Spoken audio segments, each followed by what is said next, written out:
The next round of PTR testing for Wrath of the Lich King is just a few short days away, and it'll include some of the things we're about to discuss. So if you can't wait to try them on live, you haven't got to wait very long at all. We've just had a few days of testing Icecrown Citadel, which we're definitely going to talk about during this video. But looking ahead, as you can see on this blue post, we're going to be testing Random Dungeon Finder and Defense Protocol Gamma. And interestingly, we're definitely going to be able to do the Defense Protocol Gamma in Random Dungeon Finder, which is great. So where we thought before it might just be for leveling, so they might only allow 1 to 79, for example, and then the 80 stuff you still need to pug or, make the groups yourself using the LFG tool or however it would have worked. We have had confirmation that basically everything that you can do in-game after level 15 is going to be accessible using Random Dungeon Finder. There will be a second round of ICC testing coming on September the 15th as well, and that's going to last 5 days, which is definitely going to be worth jumping into because there were certain bosses that you couldn't kill unless you was doing it in quite an unorthodox way, mainly Professor Putricide because it was just bugged.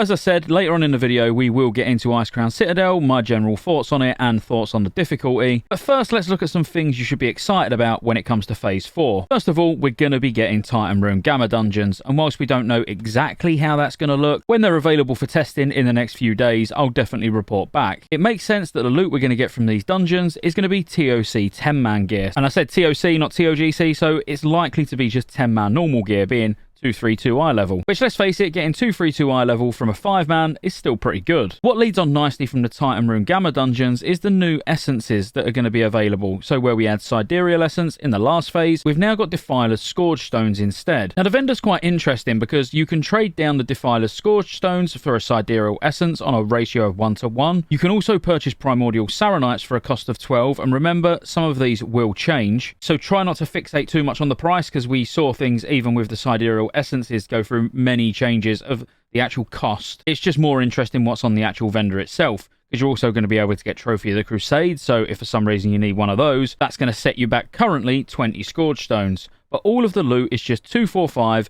Trial of the Crusader normal gear. And whilst most of this is not really things that you're probably going to buy, because doing a TOC 25 is fairly easy, extremely puggable. A lot of people are even just pugging TOGC 25 to get the heroic gear, obviously. But the things I see actually being useful here are the trinkets. So Reign of the Dead is going to cost you 38 currently, and as is Death's Choice. Now the difference between Death's Choice normal and Death's Choice heroic, obviously, given the option, you're going to want the heroic version. But just being able to get the normal version by doing 5-mans is absolutely amazing. And where I see it most useful is like myself, for example, as a Holy Paladin main, trying to get Death's Choice as for my rep, for my off-spec, is going to be nigh on impossible. So running 5-mans and using the currency just to get it for my rep spec is probably going to be something that I actually do. And the next point, even though I mentioned it in the intro, is Random Dungeon Finders coming. So we've had that confirmed twice now. Once in the community council chat, which I put a video out just over maybe a week ago, and then in this blue post where it said that it's obviously going to be available for testing in the next few days. It's great that we know we're going to be able to do max level content in this.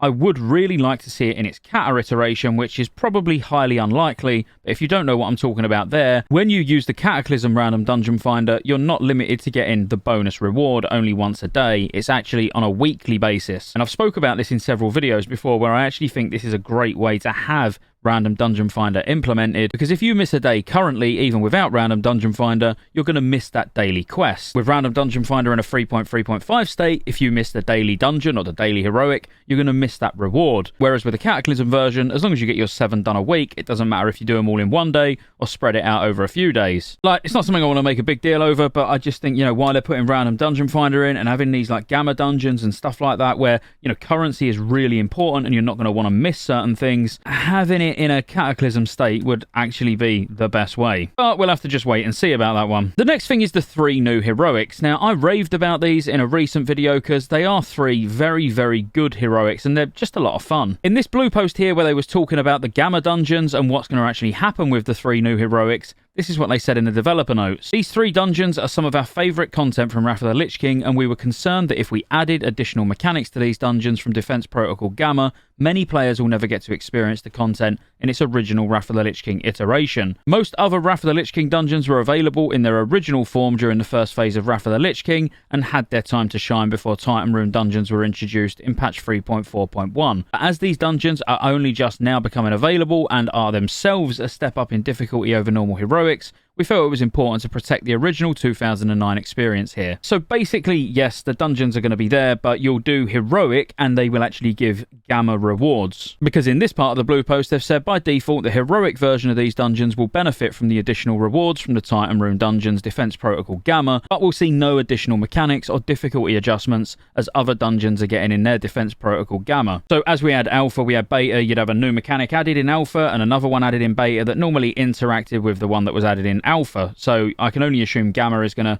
follow along those lines, but the 3 new heroics, as long as you do them on heroic, you're going to get the Gamma rewards anyway. I have a feeling that there's probably more to that than they're letting on, you know, as in they probably just couldn't think of anything to do with them, and they're like, we'll protect the experience. Just my opinion. The 3 new heroics are amazing, and there's things like the Battered Hilt that rewards a 251 weapon, which you're going to absolutely want to get if you're leveling an ult or re-rolling, or even you just want something for your off-spec, because 251 is not a bad item level just to say it comes from a quest, and you can buy or sell the Battered Hilt on the auction house. I've covered the full quest line for the Battered Hilt in this video here. Feel free to go and check it out. Next up, we've got account-wide pets and mounts. Now, this is one that took me by surprise, and when I put out the initial video about account-wide pets and mounts, I was actually in shock. This is definitely one I didn't see coming in Wrath, but on your account, as long as you've got the mount on one character, you'll be able to use it on the others. Whether intentional or unintentional, what it also seems to inadvertently done is caused your normal flight, so 150% mounts, to go as fast as your epic mounts. That is actually a cat change where your mount speed is based off of your maximum mount speed. So if you've got 280, it's 280, or if you get 310, it's 310, obviously.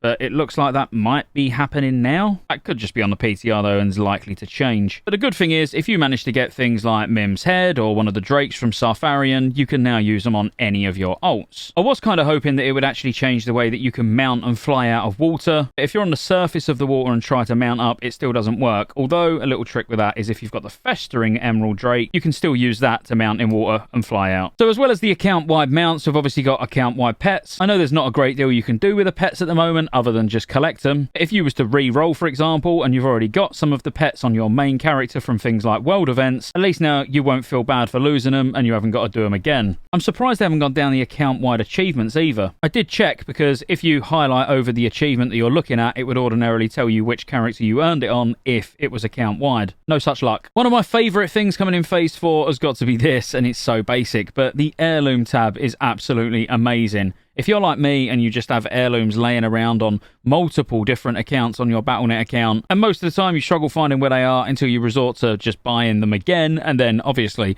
about 5 minutes later you'll find the original ones, well, you haven't got to worry about that anymore. As long as you log on one of your characters, all of your heirlooms that are on that character will then go into this heirloom tab, and anytime you create a new character, you can literally just click on any of the heirlooms that you want to make. You can make as many of these as you want. You will have to enchant them each time, so actually keeping your enchanted heirlooms somewhere safe is still probably the best way to go. It's a really cool feature, and one that I actually really like. And it actually gives you reason just to get all of the heirlooms that you didn't have already, just so you fill your tab up, basically. We've got some class adjustments as well, and obviously the biggest one is definitely the Hunter getting their Trap Launcher. Now, Trap Launcher isn't actually meant to come in until Cataclysm, but this is not the Cataclysm Trap Launcher, because in Cataclysm, when you activate your Trap Launcher, you can fire any trap you want.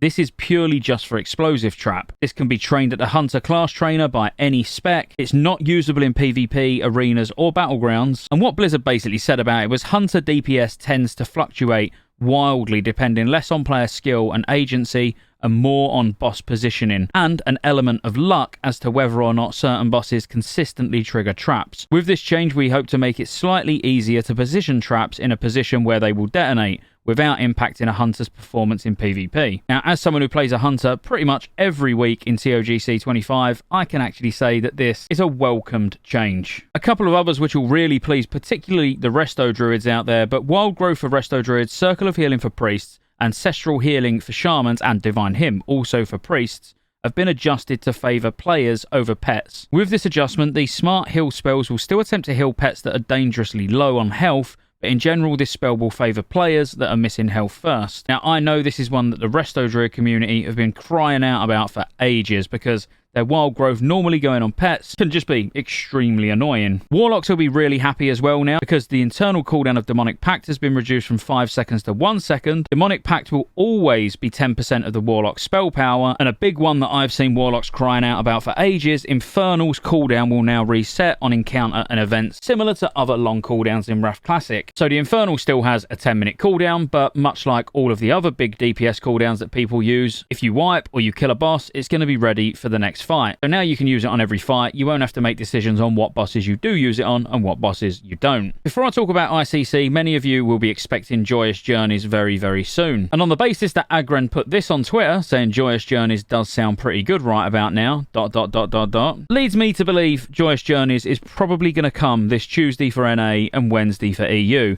Don't hold me to that, but it would just be an educated guess based on how Joyous Journeys has been implemented in the past. And finally, ICC. Phase 4 will bring this monstrous raid. It's got 12 bosses, it's absolutely steeped in lore, and probably the best raid to date. In Classic. There's been better raids than this in future expansions, but in Classic, this is probably the best so far. Although many people, when I've been testing it with a guild, said they prefer Ulduar to this, but I think they might be mental. I spent pretty much 3 days straight in ICC, killing lots of the bosses multiple times on both normal and heroic on both 10 and 25. I'm not going to go into massive detail on what the fights are or how you should do it, because there'll be plenty of guides coming out soon, probably not by me, just because I've got too much Cataclysm content that I'm trying to get out. But definitely check Geordie out. Geordie always puts very good comprehensive guides out for every boss, so I'll put a link to his channel in the description below. But ultimately, when it comes to ICC, just don't go in expecting to fall clear in week 1, not unless you're super prepared, you've done it hundreds and hundreds of times on private servers, or you're absolutely no life in both rounds of PTR.